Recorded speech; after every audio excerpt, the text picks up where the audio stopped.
Magandang araw mga ka-project! Kumusta kayo? Tara, dahil mukhang bago na ulit yung scooter ko, palitan nga natin ng bagong ilaw, yung brake light at signal lights niya mga ka-project. Ito yung existing na ilaw niya. Yung brake light niya ay S25 na double pin, pang 5 watts at 21 watts na halogen. Tapos, yung signal lights naman ay W15W or T15 wedge type na bulb. Tandaan nyo mga ka-project, ito yung mga liwanag ng mga bulb niya at ikumpara natin siya sa liwanag ng bagong LED bulb na nabili ko.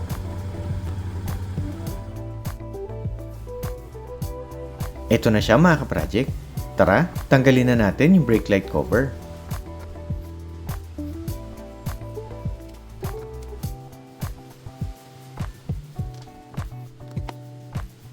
Tanggalin din natin yung cover ng signal light niya.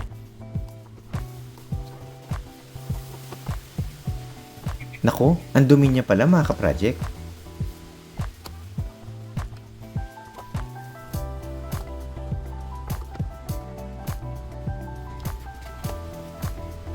Ayan, nilinis na natin siya. Okay, tanggalin na natin yung mga lumang bulb niya. Ito yung T15 na bulb niya.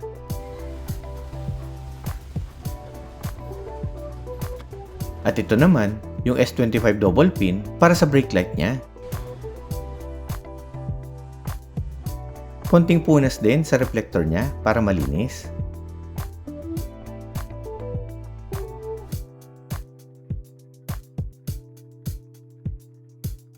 Okay, at ipalitan natin yung bagong LED bulb. Sa signal lights niya,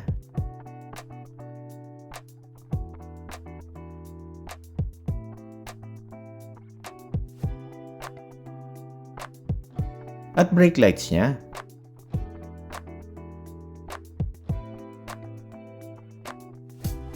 Tapos, paandarin na natin yung scooter ko para makita natin yung liwanag ng LED bulb niya.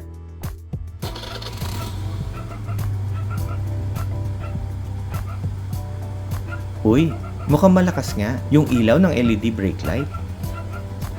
At malakas din yung ilaw ng LED signal lights niya. Kaso, hindi pala kaya ng switcher ng signal light niya na mag-on at off at nakasteady lang yung ilaw niya. Sana pala, yung blinking LED type ang binili ko mga ka-project. Kaya pag ibinalik ko, yung lumang T15 bulb niya, nagbi-blink na siya.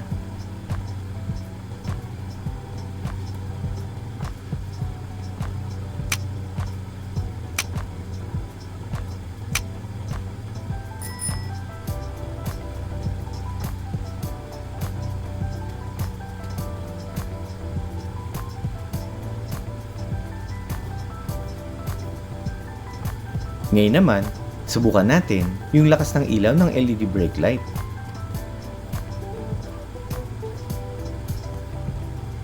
Ibalik ko muna yung red lens niya at saka tayo mag-compare.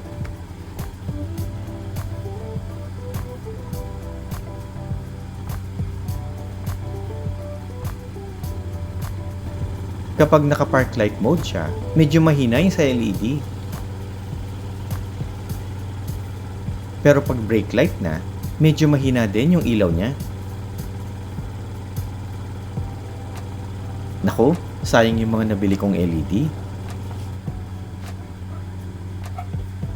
Tara, at ibabalik ko muna yung mga dating bulb niya. At hanap ako ulit ng LED bulb na mas malakas at blinking na LED para sa signal light niya.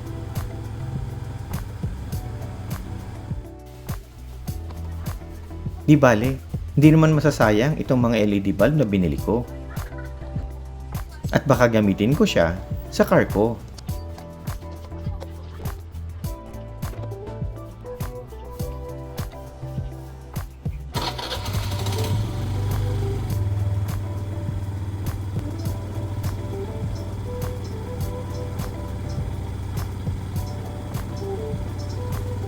Ito na naman ang bagong tuklas mga ka-project. Kung nagustuhan niyo yung video ko or may natutunan kayo, pakiclick naman yung like. Don't forget to share and subscribe to my YouTube channel. Pakiclick na rin yung bell icon para ma-update ka sa mga bagong videos ko. Hanggang dito lang mga ka-project. Maraming salamat.